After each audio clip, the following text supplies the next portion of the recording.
حضرت علی رضی اللہ تعالیٰ عنہ کا قول ہے کہ محبت کا اصل حقدار تمہارا رب ہے، تو تم بس اپنے رب کے سامنے جھکو، وہ آپ کو کسی کے بھی آگے نہیں جھکنے دے گا، چاہے آپ کسی بھی کنڈیشن کسی بھی حال میں ہوں، وہ کبھی آپ کو نہیں جھکنے دے گا۔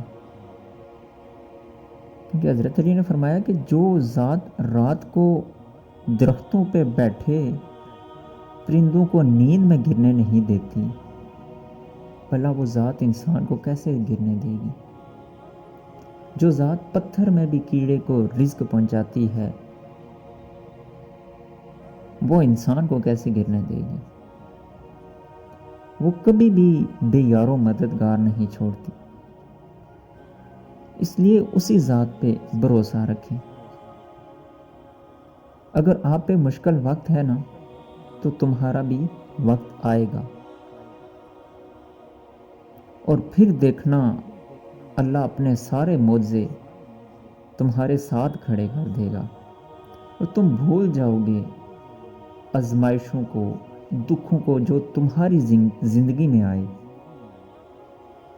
جب تمہارے صبر کا صلہ تمہاری خواہش کی قبولیت سے بھی زیادہ ملے گا، تم سب یہ دکھ، یہ درد، یہ تکلیفیں بھول جاؤ گے۔ پتہ ہے جب کوئی خواہش دل میں ہو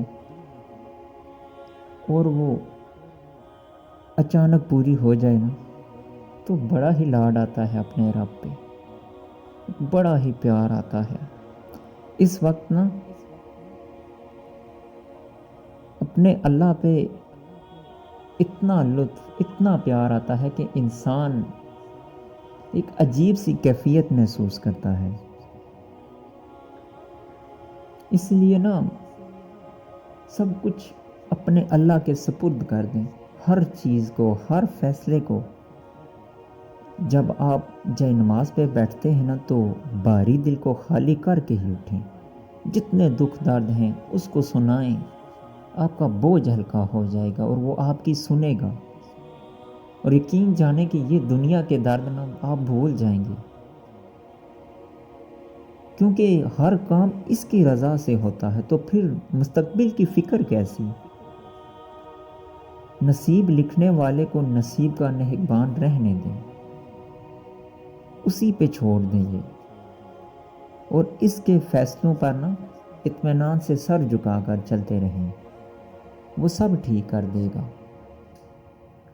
اور کبھی بھی آپ کو زندگی میں کوئی ایسی ٹینشن یا پریشانی نہیں ہوگی، اور انشاءاللہ ہمیشہ آپ نا ایک اچھی زندگی گزاریں گے۔ بس اپنے رب کے ساتھ لگائیں، کیونکہ وہ خوشی کا مزہ تو آپ نے خوب دیکھا ہوگا جب آپ کی خواہش پوری ہوتی ہے، یا اکثر انسان میں اللہ کی ایک محبت جاگتی ہے، تو وہ جو لاڈ ہوتا ہے نا، اگر یہ مل جائے تو زندگی بن جائے۔